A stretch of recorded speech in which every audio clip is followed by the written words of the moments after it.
With a major selection of the looks your kiddos love starting at just $4 in the Walmart app, a new school year means a stylish new them. Who knew? Find skater skirts and Crocs that say, I'm casual but cool. Sparkly sneakers that say, it's my classroom, you're just learning in it. And preppy polos that say, I'm the teacher's pet, even if they're mommy's menace at home. Find their favorite styles starting at just $4 in the app. The Walmart you thought you knew is now new. Love espresso, drip coffee, and cold brew? With the Ninja Luxe Cafe, if you can crave it, you can brew it. Espresso, balanced. Drip coffee, rich. Cold brew in a flash. With Barista Assist technology, you brew with no stress and no guesswork and make perfect silky microfoam hands-free from dairy or plant-based milks. Shop the Ninja Luxe Cafe at ninjakitchen.com. This podcast is part of the Robots Radio Rocket Club, a program designed to help all podcasts reach their full potential. For information about joining the Robots Radio Rocket Club, check out robotsradio.net. Welcome to the Gundam Lorecast, where we take a deep dive into the Mobile Suit Gundam series, such as the multiple timelines, mobile suits, characters, and so much more. Welcome back, pilots, to another episode of the Gundam Lorecast. I'm one of your hosts, Brandon, or also known as Ben of Temeria, and always with me is my good friend, Jesse. How's it going, everybody? And today, we're bringing you, obviously, another faction in this, episode 3 of Season 3. And what faction to go over than probably one of the worst factions in the UC? The Titans.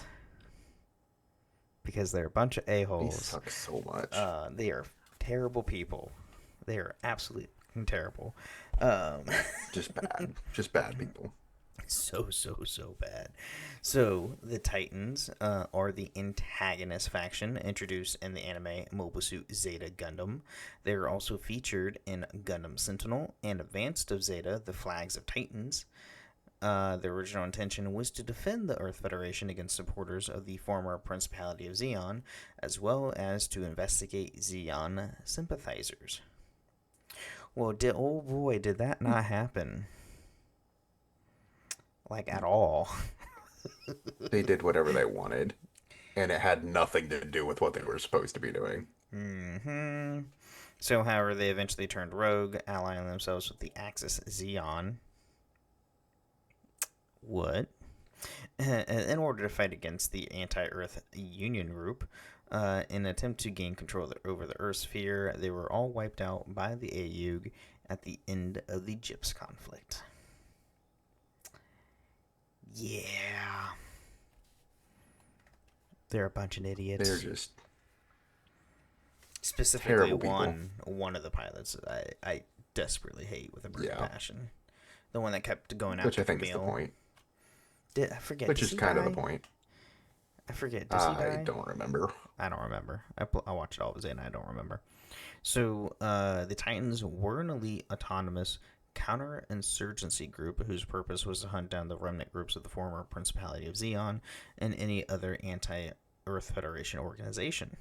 While technically a part of the Earth Federation forces, the Titans operated under the sole control of Jimital Hyman. Functioning as his own personal military, he carried out violent actions with impunity against the limits of the Federation's supervision. Because he's a dick. He pretty much did whatever he wanted. Mm-hmm. Used them as his enforcers to do whatever he wanted.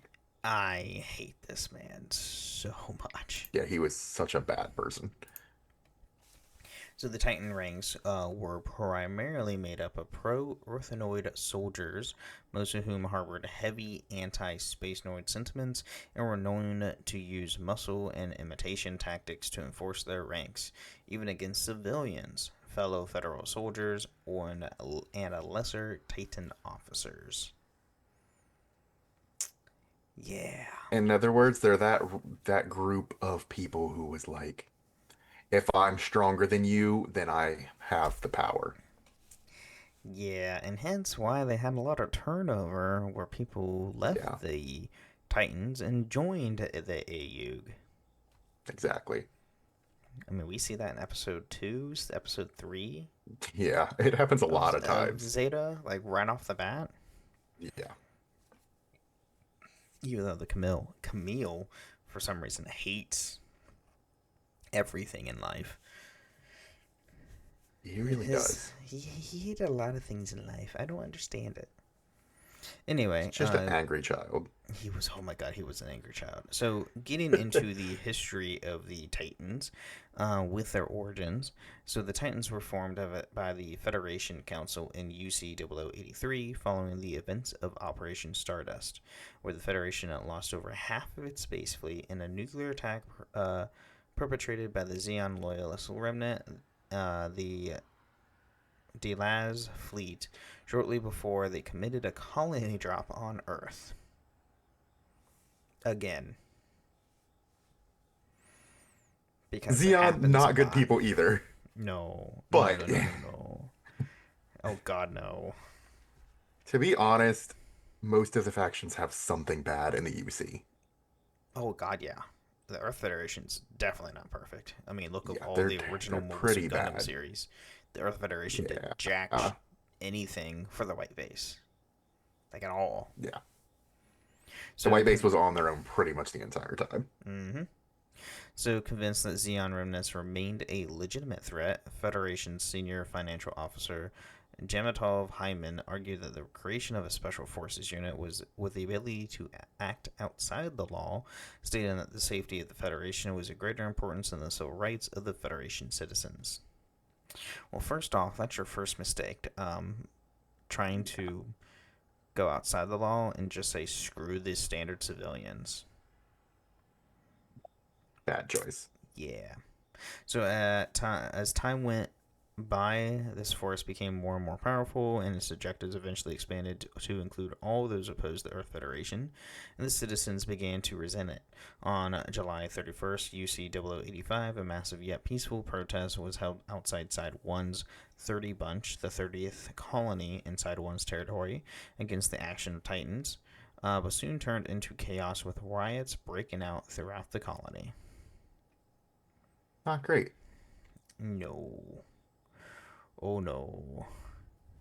And then, after the repeated attempts of the Federation forces to calm the riots failed, the Titans were dispatched to put an end, and the Titans responded by shutting down the colony's air supply and using G3 gas to kill the entire population. Yeah, they commit genocide. Terrible people. Terrible people. It's like, what the hell's going on? And They're just for like, anybody, you know what? Wipe. Yeah, and for anybody who doesn't know what G3 gas is, it is a poisonous gas, which is potent, fast-acting, and lethal chemical weapon developed by the Xeon and used during the 1 week battle up against the Antarctic Treaty that was used leading to the causes and the civilian casualties during the 1 year war. And then, of course, the Titans like, hey, you know that terrible weapon that, killed a bunch of people? We're going to use it. Yep. Makes sense, I guess. No. I mean, maybe if they're insane. Like, Well, they're all insane. I guess so I it's guess a it doesn't terrible, matter. terrible decision. Oh, it's so bad. So bad. Moving on, now we're getting into the Grips conflict. So when most Federation Council members refused to charge the Titans with any wrongdoing over the Colony 30 incident, citizens, and Federation soldiers, both in space and on Earth, formed the AU and Karaba resistant movements, respectively. Yeah, because they have way too much power and committing genocide for the hell of it. Oh, you don't agree to us? People cool. didn't like that. You're gonna die. Initially, the Federation did not consider these movements to be any considerable importance, but as the AUG and Cabro's efforts to impede the Titans' forces escalated into a full-out civil war, the Earth Federation eventually gave the Titans control to nearly all military operations, including most of the Federal Army.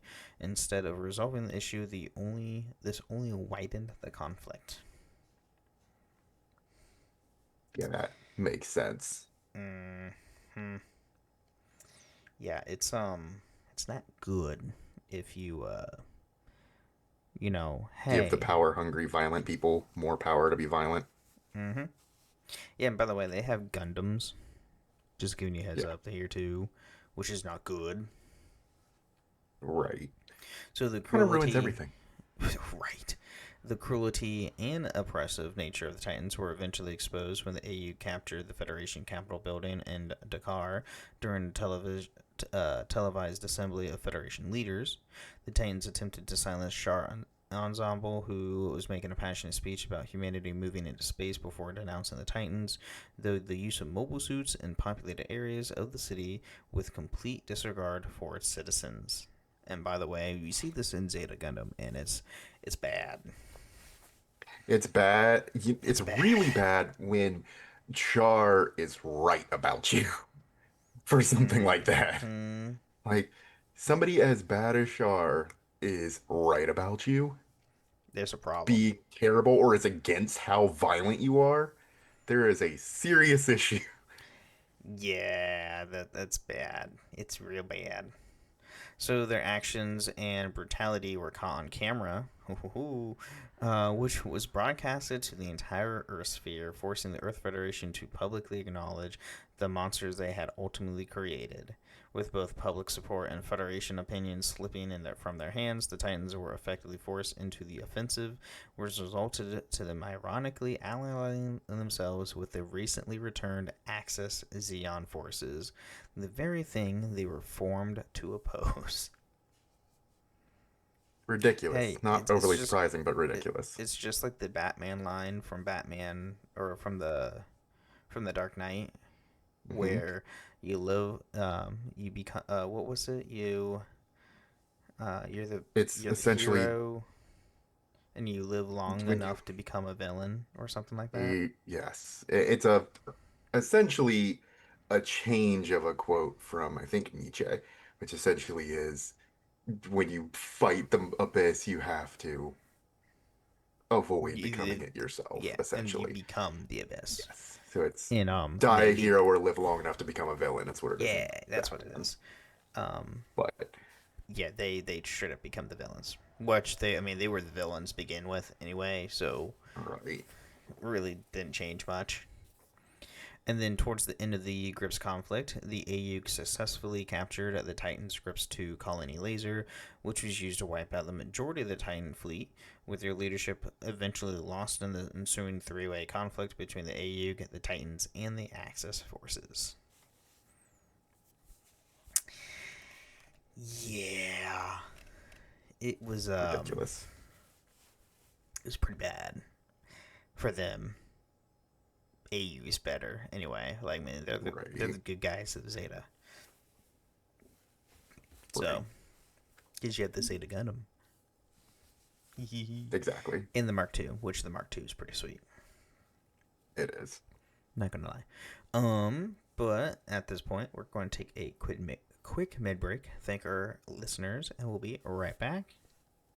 Hey, it's Paris. You know I love sparkly things, right? Like stars. Duh. And thanks to Hilton and AutoCamp, I just slept under them. Picture me, serving looks by the fire outside my luxurious Airstream, making s'mores with the kids, while a national park is our backdrop. The great outdoors meets Hilton hospitality. That's hot. Explore all the new ways to stay at Hilton.com. Hilton for the stay. Eczema isn't always obvious, but it's real.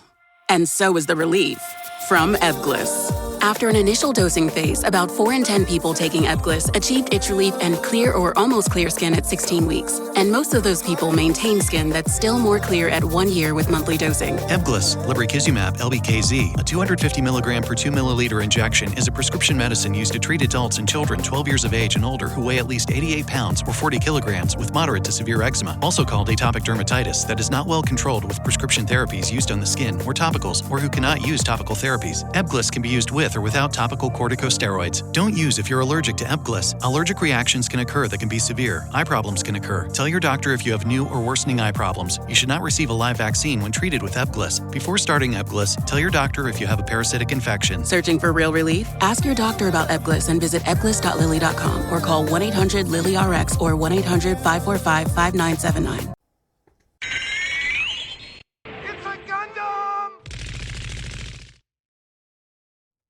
All right, welcome to the middle of the show. We're talking about a podcast that has nothing to do with the lore of Gundam. Here we want to thank all of our amazing patron or listeners. Thank you all so much for supporting the show and listening to the show, which we're almost at 12,000 downloads already, which is insane.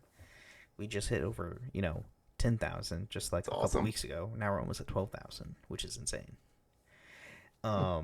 And if you want to support the show, you can go to patreon.com/GundamLoreCast, where you can get ad-free episodes or even join us once a month on the show itself. You can also leave us rating and reviews on Apple and Spotify. Leave a 5-star review on Apple with some words or a nice Spotify comment, or read it out loud next time on the show, which, we don't have any this week, but is what it is. And then you can also find us on a few different Discord servers, the Robots Radio Discord at robotsradio.net, as well as my own Discord server, the Ben and Friends Podcasting Discord, where you can find this show and all the other shows that we host, which are the Holocron Histories, Star Wars Canon vs. Legends, the Final Fantasy Lorecast, the Wizarding World Lorecast, and the Witcher Lorecast. So, and who knows, there might be a new podcast on the way. No, not right now. Jesse's like, what? You're doing another one? That's doing too much. Well, technically I only do 4 out of the 5 because Wizarding World's like on hiatus right now, and I don't know if we'll bring that one back or not. We'll see. But who knows? I know we talked about doing a Pokemon. There's always one, a maybe. chance. It would be a lot, but we could do it. There is so much to cover for a potential Pokemon one if people are interested. So much fun. I'm not gonna lie. If people are interested, I will definitely be a part of that. But it is a lot. So it's a lot to do. A lot of. I mean, honestly, it'd be just winging episodes, honestly. And then again, so... it wouldn't be work. It's just a lot to cover. Oh yeah. Yeah, it wouldn't be work because. So, fun fact, there was this is obviously nothing Gundam related, but there has been scientific research of people who played Pokemon when they were kids, and they have a part of their frontal lobe that would actually store all this info of Pokemon that they can go back to years and years later if they never even played it. I'm a walking Pokedex for crying out loud. Unfortunately, I am too. I know when most Pokemon evolve and what moves they learn, or not moves, but most. I don't know all that kind of stuff. I know when they evolve. At least the ones I care for. I know when they evolve. That is fair. So, anyway, but yeah, I don't really have anything else for the mid break. Let me see. Is there any new? There's a little bit on Gundam info, but nothing big really. If you're into the SD Gunpla, there's a Master Grade SD of Ariel that is actually released 3 days ago, with clear parts throughout the body that can be opened, apparently. Ooh, that sounds kind of cool. That's and cool. Also, if for whatever reason you happen to be in Japan, there is, coincidentally with this week, you can get a Robot Spirits Gundam Mark II Ayug version for the Zeta Gundam 40th anniversary at the Tamashii Nation, which apparently has free entry. Well, Tamashii Nation Figure Festival is giving them out in November. About Zeta stuff today. What do you know? It's perfect timing for that. I did not plan that. Just giving everybody a heads up now. That was not planned at all. So that's cool. That's really, really cool. So, yeah, let's get back into more of the Titans. That's pretty much all that I saw.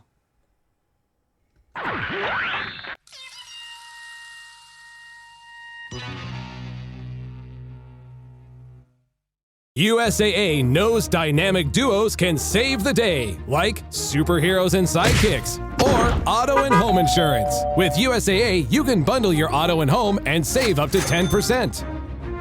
Visit USAA.com/bundle. Bundle savings are off total premium, not available in all states or in all situations. To qualify, auto policy must be active prior to property policy issue, subject to change. Restrictions apply. Membership eligibility and product restrictions apply and are subject to change. USAA means United Services Automobile Association and its affiliates, San Antonio, Texas.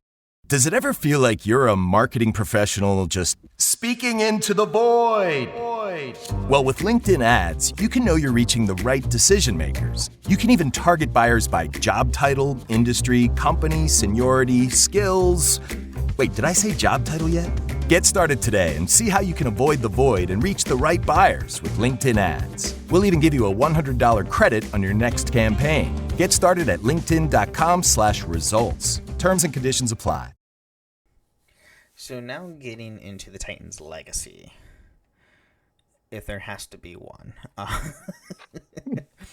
Although the vast majority of the Titan personnel died in the conflict, those who survived the war broke away in several directions. Many returned to the Earth Federation and either resumed military service or were subjected to trials for their war crimes. Because they committed a lot. They committed a lot. Other members, unwilling to surrender, formed a rebel group such as the New Decides, but were eventually annihilated by the Earth Federation's Task Force Alpha in the early UC 0088. Yeah, they should be on trial. Good, because they're war criminals. So the remaining were really bad. Oh yeah. The remaining Titan remnants either joined the Axis Zeon in their preparation to invade Earth, or fled to Mars, seeking sanctuary under the protection of Zeon, who accepted under the pretense of bolstering their own ranks, despite the Titans' begrudging attitude. Yeah, if you haven't noticed, all of them are a-holes. Yeah. The Titans and their actions were seen as a blight that the Federation spent the following years removing nearly everything associated with the group, including eschewing the use of Zeon-style mobile weapons and mothballing the Alexandria-class heavy cruiser. The absence of the Titans and the decommissioning of the remaining military assets left a substantial gap in the Earth Federation's defenses, leaving them vulnerable to Neo-Zeon for the majority of the conquest of the Earth Sphere in UC 0088. Yeah, that tends to happen when you give them more power than they should have had to begin with. Big time. And despite the monumental failure of the Titans, the Federation still considered the need for an anti-Zeon and Rebel task force necessary. Les Londo Bell was founded in March UC 0090, serving as a replacement for the Titans. As Londo Bell was primarily composed of former AUG and Karaba soldiers, it sought to handle conflicts more humanely than the Titans, although this did not prevent Londo Bell from being accused of continuing the Titans' toleration legacy. Or Totalitarian legacy. But yeah. Yeah, but they're AU makers. They were like trying to be, they're the good guys. They're trying to help you. They tried. But, so we do have some of their major strategic locations. So we have RIPS, located on Site 7 colonies, used in the secret development of mobile suits. NOAA 2, CRIPS 2, was later converted into a colony laser by the Titans. Yeah. We have Kona Peak Island, formerly Solomon, which, no thank you. I don't want that. Yeah. Space Fortress, formerly used by the Principality of Zeon, it became an important base of operations after the UC 0083 attack on the Earth Federation Naval Review. We have Kilimanjaro, a mountain fortress used as an alternative strategic base to Jarubo, attacked shortly before the Dakar speech by AU/Karva coalition forces. Titans key member Jim Tov Hyman failed movements before its fall. After losing the space, most of the Titans' forces moved to space. And then we have Gates the Zetan, formerly Abaku. Whoa, another Zeon. So once known as the Zeon Space Fortress Aboaku, it was renovated and commissioned by the Titans, destroyed in a collision with the asteroid Axis. Oh no, it blew up. Right. Oh no. Like, oh, how sad. Darn. So the Titans do appear in other forms of media, which is interesting. So as many other Gundam-based characters and groups, the Titans have appeared in other video game series, including Super Robot Wars and SD Gundam G Generation. The Titans first appeared in Super Robot Wars series with Super Robot Wars 4. There, they attempt to discredit Lando Bell following the previous wars, and the two groups finally come to blows after Lando Bell's branded as criminals. The heroes do come up on top, though. Because, they always do. Right. They show up in the next in Super Robot Wars Alpha Gaiden, discrediting Lando Bell due to the events of the first game and causing them to disband. The latter start attempting to collect powerful super robots to power the Aegis Shield, a powerful barrier that will protect either the Earth or the colonies, with the Titans attempting to use them to shield the Earth. The heroes fight back and decimate the Titans and are able to use the Aegis Shield to protect both. The Titans appear much smaller capacity in Super Robot Wars Alpha 2, but by this time they're fully defeated. The Titans form a branch called the Glory Star in Super Robot Wars Z. They are an elite unit piloting test prototype mechas called Vigora, in which game protagonist Setsuko Oahara was once a member, and they have their own modified Titan uniform. Former Titan members also appear in Super Robot Wars V or 5. I can't tell if that's a Roman numeral or not. I'm guessing it's 5, but it could very easily be V because they're do weird names. So under a new branch called G-Hound, ranging from Gerard Mesa, who survives the events of the group's conflict alongside with Yazan Gable, who rejoins the military, and Buren Bluestarch, who survives being killed by Amuro and Camille. Both Gerard and Yazan are playable characters only if the requirements are met. Wait, is Gerald is that the one I'm thinking of? That I don't like. It might be Jared. He seems. I feel like he's the one that Camille hates. Yeah, this is the guy I don't like. Camille. This is the guy who's a complete a-hole. Yeah, I don't like him.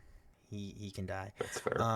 Note they do not show up in other Super Robot War games. They do follow their natural storyline and not new tellings. And then in around 30 offices work at Human Sama, the Titans was an apparel corporation led by Papatus Sicario? Paptimus Sirocco. Thank you. That recently merged with Neo Zeon Co. Many of its employees, including Sarah Zabiverl, have been since become Neo Zeon employees. Bleh. I have no idea what this is.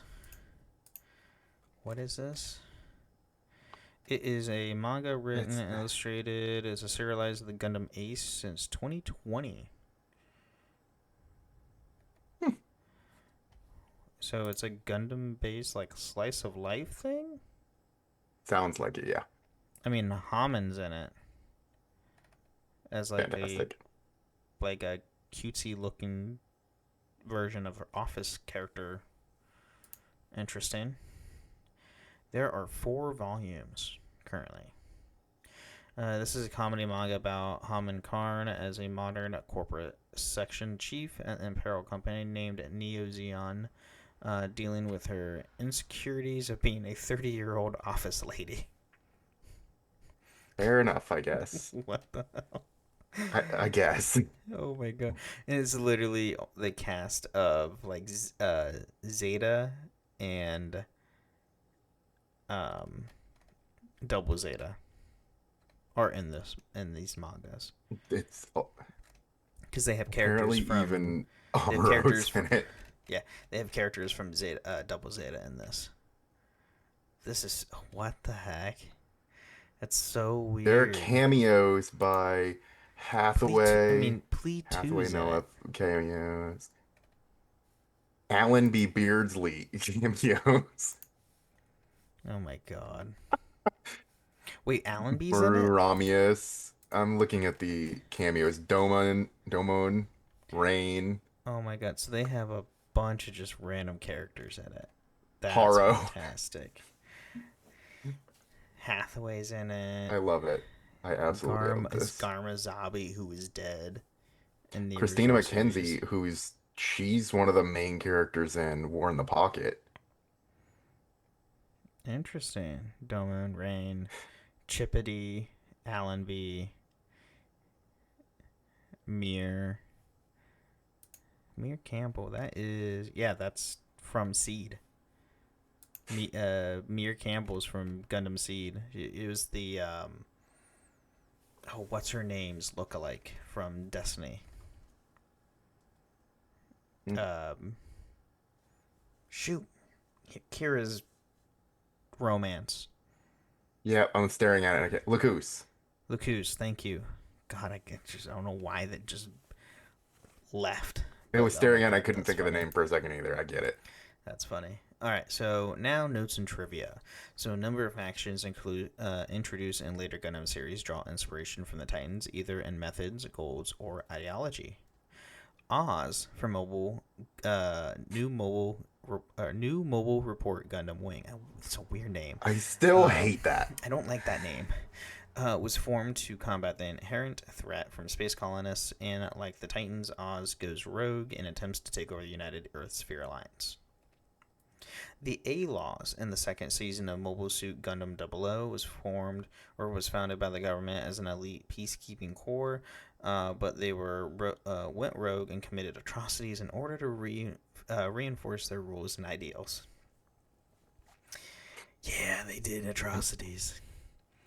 Make your they had terrible some really nice people in season 1 who then get scarred by celestial pain and then become really like a complete 180 in attitude and become complete a-holes.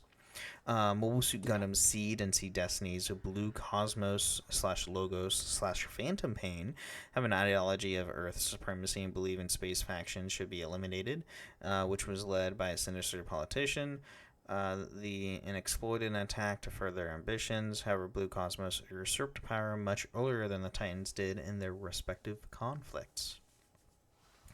Then you have Gallarhorn from Mobile Suit Gundam Iron-Blooded Orphans, which is an Earth-based peacekeeping force formed during the Calamity War. However, the organization has grown corrupt in the following centuries. Oh boy, does it. They're pretty bad, too. Oh god, it's so bad. So ironically, despite being formed with the intention of hunting down Zeon remnants and suppressing future Zeon uprisings, the majority of mobile suits utilized by the Titans feature distinctly Zeon-inspired designs.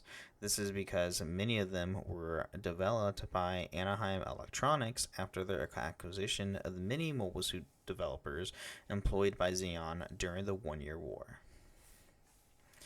And the inspiration for the Titans uniform appears to be drawn from the attire worn by Neil Sedaka, who composed both openings and closings for Mobile Suit Zeta Gundam, as seen on the cover of his 1976 album Steppin' Out.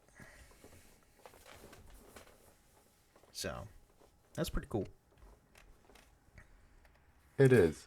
I was trying to figure out what his big songs were to see if I knew really any of them.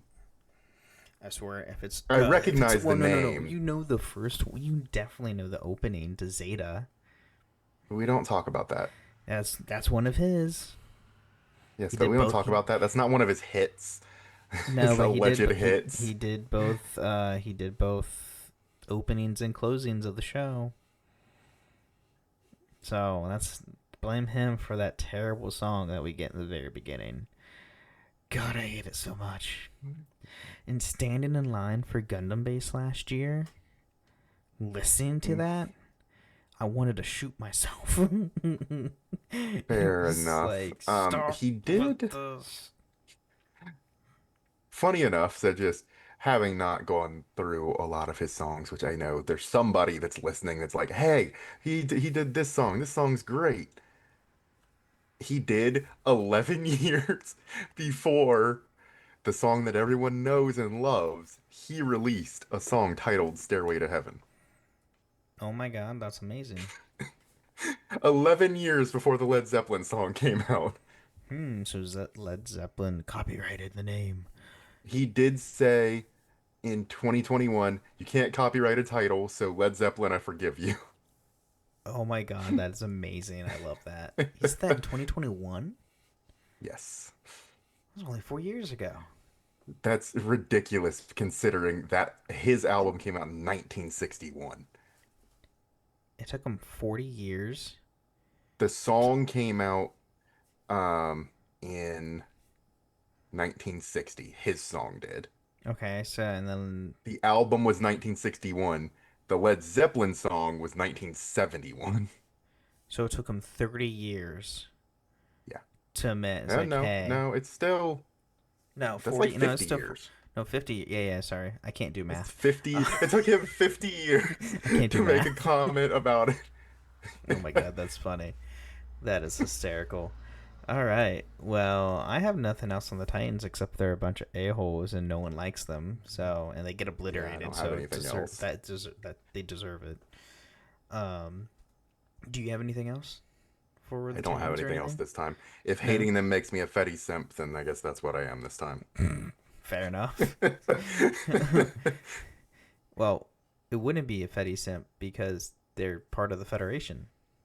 But the Ayuk was also Federation soldiers, so like, True. That's true. That's a good point. except for Char. the fact that, yeah, Char was there. Vagina. Whatever you want to call his damn name in that series. It's like, he first seen him was like, that's totally Char. It's like, no, I'm so and so. It's like, I'm pretty sure you're Char. Everybody knows. Everybody's like, no, right. that is Char, and he's like, but it's not. I'm a different person. Sure. Amuro knew immediately. Right. But all right. Well, everybody, thank you again for listening to the Gundam Lorecast, and remember, pilots, stay safe out there. Thank you for listening to the Gundam Lorecast. You can find us on the Robots Radio Discord at robotsradio.net, the Ben and Friends Podcasting Discord, where you can share how you got into the Gundam series, and you can even find us on Twitter at Gundam Lorecast, and even email us at gundamlorecast@outlook.com. The road is calling. Embrace the thrill of the drive with the fully electric Audi Q6 e-tron. Featuring effortless power, serious acceleration, and advanced Audi tech. It's not just a new EV, it's a new way to experience driving. The fully electric Audi Q6 e-tron. The next chapter of Audi is here. Mamá, papá, mi cuerpo crece a un ritmo alarmante y la ropa que me compren ahora me quedará muy pequeña muy pronto. Pero su billetera no tiene que sufrir por la moda con los precios bajos de la vuelta a clases de Amazon. Amazon, gasta menos, sonríe más.